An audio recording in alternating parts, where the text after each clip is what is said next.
अध्यात्म विज्ञान कोई धर्म या संप्रदाय नहीं है, ये स्पिरिचुअल साइंस है जो कुदरत के कानून पर आधारित है। ये विज्ञान पूरे ब्रह्मांड के सभी रहस्यों को उजागर करता है और जीवन के सभी पहलुओं को समझने के लिए एक नई दृष्टि देता है। इसी को आर्ट ऑफ विजन कहते हैं, दुनिया को देखने की एक नई दृष्टि, जो अध्यात्म विज्ञानी परम पूज्य स्वामी श्री कमलेशानंद जी के निर्देशन में सनातन सत्य का अनुसंधान कर हमारे जीवन को प्रकाशित करे। जय सच्चिदानंद।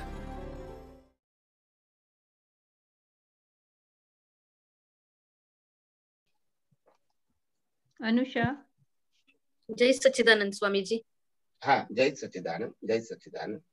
हाँ, ये सुसाइड यानी आत्महत्या करने वालों को भी तुरंत जन्म मिलता है क्या? नॉर्मली मिल जाता है। वो भी प्री डिसाइडेड है क्या? देखो, एक सिंपल बात है, any human they never know any freedom to do anything through his mind, speech and action independently. अपने मन वचन काया से कोई भी व्यक्ति इंक्लूडिंग रामकृष्ण महावीर स्वतंत्रता से कुछ भी नहीं कर सकता है। कुदरती कानून के मुताबिक करना ही पड़ेगा, उसमें ऑप्शन भी नहीं है। मगर हम इसको अवस्थाओं को अलग अलग नाम दे सकते हैं। जैसे नॉर्मल डेथ होता है, बीमारी से डेथ हो गया, एक्सीडेंट से डेथ हो गया, सुसाइड से डेथ हो गया, वो अलग अलग title by relative viewpoint दे सकते हैं, but by fact it is decided. फिर अगले जन्म में एक बार भाव डाला तो फिर अगले जन्म में वो सुसाइड कर सकते हैं क्या? ऐसा जरूरी नहीं है। हाँ, देखो, भाव हम जिसको भाव बोलते हैं, ऐसा सिंपल भाव नहीं होता है। सुसाइड करना वो एक थॉट नहीं होता है। It is a deeply you are concern, तो ऐसा भाव होता है। कि मेरे को सुसाइड करना विचार आ गया इसलिए उसको कर्म बन गया, ऐसा नहीं है। भाव is your deep intention, okay, not like a normal thoughts, okay. कोई कहेंगे कि मेरे को कृष्ण बनना है तो बन जाएगा, वो भाव किया तो ऐसा थोड़ी बनेंगे। तो ऐसे नहीं बनता है। कर्म का मतलब होता है, कर्म कैसे बनता है, आप जो कुछ बनना चाहते हैं उसके रिलेटेड आपके पास मटेरियल तो होना चाहिए, तभी तो रिजल्ट आएगा। मटेरियल का मतलब होता है सराउंडिंग एविडेंस एंड सर्कमस्टेंसेस, तभी रिजल्ट आएगा, कोई एक विचार से नहीं आएगा। ओके, जय सच्चिदानंद, जय सच्चिदानंद, जय सच्चिदानंद स्वामी जी। हाँ, जय सच्चिदानंद, जय सच्चिदानंद। ये बिलीफ जो अंदर हमारे में बिलीफ पड़ी है, तो ये चित्त में पड़ी है, कहाँ पड़ी हुई है? बिलीफ जो पड़ी है वो आपके मन के अंदर पड़ी है, डिस्चार्ज मन के अंदर।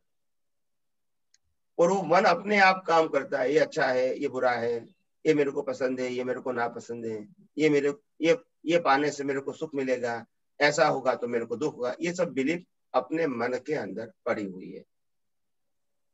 ये मन का मतलब बुद्धि से अच्छा बुरा, वो डिस्चार्ज मन है, और इसीलिए उसमें आप बिलीफ लेकर ही आए हैं। इसको मैं अच्छी तरह से और समझना चाह रही हूँ स्वामी जी। जो बिलीफ के मतलब डिस्चार्ज बिलीफ होते हुए के समय में, डिस्चार्ज जब बिलीफ हो रही है उस समय में मैं अपने आप को किस तरह से मतलब अलग रख सकूं और वो बिलीफ को खत्म हो जाए, तो वो रास्ता मैं समझना चाह रही हूँ स्वामी जी। डिस्चार्ज बिलीफ का मतलब होता है हम इससे अलग है, और डिस्चार्ज का भाव वो तो उसका संचालक तो कुदरत है ही। हाँ जी। तो हम जितना इसको आसानी से एग्जैक्टली कुदरती रचना देखने की प्रैक्टिस अगर पक्की बनाएंगे तो अपने आप हम इससे अलग ही रहेंगे। हाँ जी, हाँ जी। जैसे ज्ञानी पुरुष दादा भगवान ने कहा, मन वचन काया की अवस्था मात्र कुदरती रचना है, और हम उसी बात को कहते हैं कि आपको कुदरती रचना है, इसको कुदरती रचना देखना है, उसमें कोई कंफ्यूजन तो है ही नहीं। तो कुदरती रचना का मतलब स्वामी जी ये है ना, जो मन में बुद्धि में जो भी विचार आते हैं चलते हैं, इंद्रिय से जो भी कर्म होता है, वाणी से होता है, जो भी होता है, तो ये सब मतलब डिस्चार्ज में ही है ना। 100% डिस्चार्ज है, और ये कुदरती रचना है सब। Yes yes yes. बस मैं तो ये समझना चाह रही हूँ और इससे अलग होना चाह रही हूँ स्वामी जी कि ये बिलीफ जो है हमारी, मतलब बिलीफ के साथ मैं ना जुड़ूं, अंदर से अलग रहूं। हमको तो अलग तो है, मगर अलग अनुभूति करना है, ताकि अवस्था के आधार से हमको नया राग द्वेष खड़ा नहीं होवे। यही तो हमारा पुरुषार्थ है। बाकी संजोग तो जो आपने पुरुषार्थ के, अज्ञान के पुरुषार्थ के रूप में जो बनाए हैं, तो वो तो डिस्चार्ज में आएंगे ही, उसमें हम क्या कर सकते हैं। वो तो इसमें आएंगे। क्यों आता है वो प्रश्न नहीं है, जो भी आता है वो जाने के लिए आए हैं, और इससे हम अलग ही है। और अभी जो आया है उसका संचालक कुदरत है, और उसका अंत भी कुदरत लाएगा। हम इसको देखने और जानने वाले हैं, और इससे अलिप्त रहने वाले हैं, बस। हाँ, ये तो नहीं होता कि क्यों आया है ये तो जरूरत नहीं है, जरूरत नहीं है। मतलब हर बात में, हर जो भी अंदर से उठता है तो हर बात में कुदरती रचना ही हमें देखना है, वही पक्का करना है। अगर क्यों आया ऐसा सोचने के लिए जाओगे तो फिर कंफ्यूज हो जाओगे, फिर नहीं आप स्वामी उसमें जी, चले जाओगे, कब हुआ, कैसे हुआ, क्यों हुआ, फिर चले ये जाओगे, फिर कंफ्यूज हो जाओगे। हाँ, इसका सवाल नहीं उठता अंदर में, क्यों आया, कैसे बस आया, ये बस नहीं। बस। बस इसको पहचानने की है कि इसको पहचान करके हम अलग रहें। या बस बस वही वही हमारा पुरुषार्थ है। हाँ जी, हम्म? हाँ जी। जय सच्चिदानंद, जय सच्चिदानंद।